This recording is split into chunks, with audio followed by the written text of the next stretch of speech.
Hello guys, good morning. Happy Sunday to all. Today's vlog is pupunta tayo ng palengke. Magto 200 pesos challenge tayo ngayon. Tingnan natin kung ano yung pwede natin mabili sa 200 pesos. Lahat po ay seafoods only. So bawal karne, bawal ng mga ano na dyan. Basta seafoods lang. Okay, so prepare na tayo. Let's go!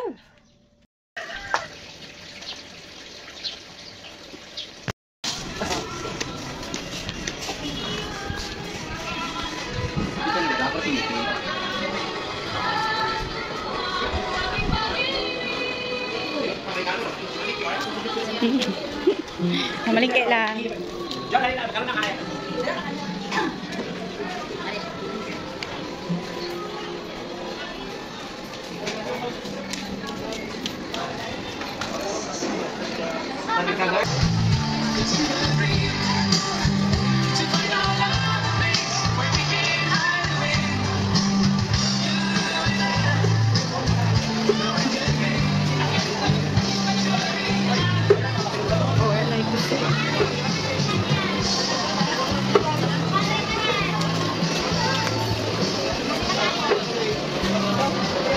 Pila?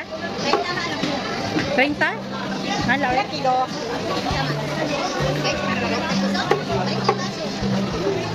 Isa anit eh.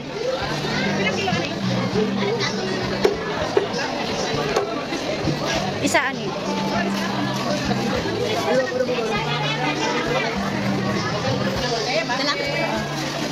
O, 20? Kanang gusto.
Uy, kalabiani. Moni ang dalupapa. Muling tawag sa taga Negros Oriental. Shout out sa mga taga Negros Oriental. Dalupapa is in the house, yo. 500.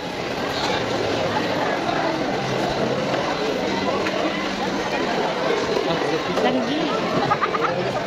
500.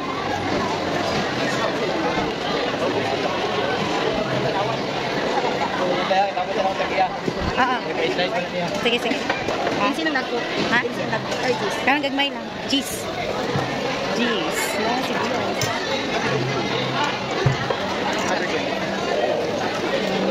Si sibuyas ay kana ha? Si isa. 50 di ba akong gihatan? Hindi, dili ba niya i slice? Ay, di pwede. Buo, Jod. Nagya. Ano na ako? Dako, man good niya. Mahal. Pilatanan. 20, 35.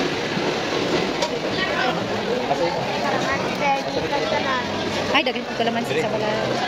Ilan ni siya, oh? Cheese. Cheese Japon? Oh, ay sa? Oo. Ay, dagan kong kuhan. Ako itanong kalamansi sa balay.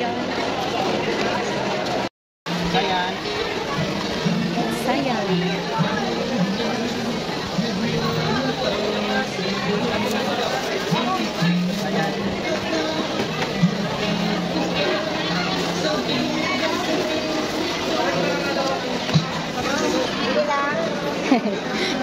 nag 200 pesos challenge So guys, nandito na pa tayo sa bahay at kagagaling lang natin sa palengke. So ito na yung pinamili natin galing sa palengke. So worth 200 pesos only. So tingnan natin kung ano yung nabili natin sa 200 pesos natin sa palengke.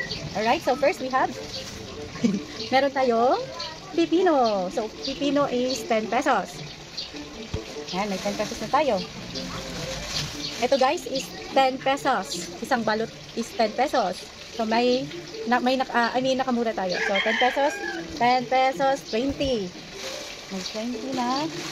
Ito, sibuyas, 10 pesos. Ito is 10 pesos, garlic, ahos. Alright? So, meron pa tayong ano dito. Kamatis, 10 pesos. 10 pesos for 4 pieces. So, meron na tayong 1, 2, 3, 4, 5. So, 50. Eto guys, 50 na ito lahat. Yan. Wow. So, sa 50 pesos, ganito na karami ang nabili. Okay?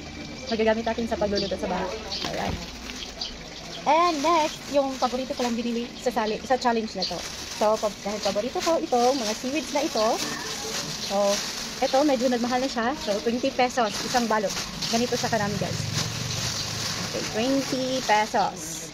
Alright, so 20 pesos plus, meron pang isa, 20 pesos. Ito siya is guso. Ito naman siya guys is lato. So, lato is 30 pesos sa isang baso na maliit. So, ganito lang siya, karami. Not bad naman guys, diba? Not bad na yan. So, 20 plus 30. So, meron na tayong 50 pesos. 50 pesos na seaweeds plus mga lamas. Ito, 50 plus 50. So, 100. Ayan, meron na tayong worth 100. And then, ano yung pinakalas na binili ko? So, sabi ko nga guys, yung pinaka-paborito ko lang ang bibilhin ko sa palengke. So, ito is shrimp. Meron tayong worth 100 pesos na shrimp. Ayan, ganito na siya karami. Ayan guys, marami na siya, not bad na. Woo. So, sa halagang 200 pesos, eto ha, nakabili na tayo ng 200 pesos, nakabili tayo ng 100 pesos na shrimp, at dalawang klase ng mga seaweeds, lato at guso, and worth 50 pesos na mga lamas. Yay! So, sa 200 pesos, makabili na tayo ng maraming pagkain. Makakain na tayo at ating pamilya. So, 200 pesos is not bad kung ibabudget nyo na lang talaga ng sakto o tama kung kayo ay pupunta sa palengke. So, ito, challenge success. 200 pesos. So, luto na tayo guys. Thanks for watching. Shout out nga po pala sa sharer po natin na si may 50 pesos po kayo sa GCash. Please send me your number, GCash number sa akin. Mag-message lang po kayo. Bye-bye. Thank you. And another 50 pesos for the sharer sa ating video na to. Okay? Like and subscribe. Bye!